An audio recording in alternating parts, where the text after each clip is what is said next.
ও যখন ডেরেক বলেছিল যে আপনার হাতে রক্ত লেগে আছে, ইতিহাসের সাক্ষী থাকবে যে পশ্চিমবাংলার মানুষ, পশ্চিমবাংলার এই যে সরকারি কর্মচারী যারা মৃত্যুর পথে হেঁটে চলেছে একের পর এক, আপনার হাতে রক্ত লেগে আছে, তার কারণ হিসাবে আমরা কতজন মানুষ মারা গিয়েছে তার একটা লিস্ট যখন ওনার হাতে দেয় আমাদের রাজ্যসভার ডেপুটি লিডার, লোকসভার ডেপুটি লিডার শতাব্দী রায়, তখনও কিন্তু নির্বাচন কমিশনারের মুখে হাসি লেগেছিল।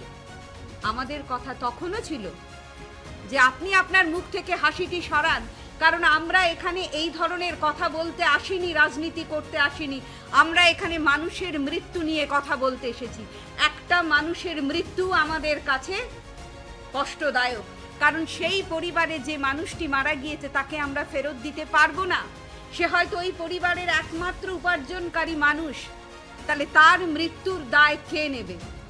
এই নির্বাচন কমিশনারকেই নিতে হবে, নির্বাচন কমিশনকেই নিতে হবে, কারণ আপনাদের ভুল কারণে আপনারা এত চাপ সৃষ্টি করছেন। তারা হয়তো ডিজিটালি যে সমস্ত স্মার্টফোন সবাই ইউজ করতে পারে না, তাহলে সেই চাপ তারা নিতে পারছে না। অফলাইনে তারা 95% কাজ করেছে, কিন্তু অনলাইনে তারা ডিজিটালি যখন সেটা আপলোড করতে যাচ্ছে তাদের টাইম লেগে যাচ্ছে। শুধু তাই নয়, তারা স্মার্টফোনে স্মার্ট নয় এটা যেমন বড় কথা, ঠিক তেমনিভাবে আপনার যে অ্যাপসটা আপনি দিয়েছেন টেকনিক্যালি সেটাতেও এরার্স আছে, কারণ একটা আপলোড করতে গিয়ে সময় অনেক লেগে যাচ্ছে, 15 থেকে 20 মিনিট, অনেক সময় আধ ঘন্টা। তাহলে এটা বিএলওর দোষ নয় যে আপনারা অ্যাপসটা দিয়েছেন সেটা মডার্ন নয়, সেটা আপডেটেড নয়, এবং সেটা ফল্টি একটা অ্যাপস। তাহলে এর দায় কে নেবে? রিঙ্কু দেবী যিনি মারা গিয়েছেন বিএলও, তিনি তার সুইসাইড নোটে লিখেছেন, আমি পরিবারের সঙ্গে খুব খুশি ছিলাম, আনন্দে জীবন কাটাচ্ছিলাম, আমার কোনো দুঃখ ছিল না, আমার কোনো দুঃখ নেই, কি আমি বাঁচতে চেয়েছিলাম, আমায় বাঁচতে দেওয়া হয়নি।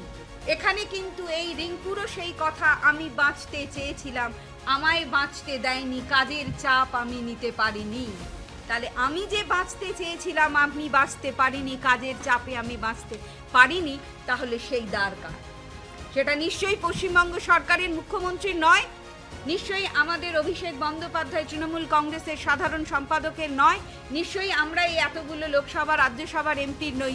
যা কিছু দায় সবই কিন্তু নির্বাচন কমিশনের, যা কিছু দায় ভারত সরকারের।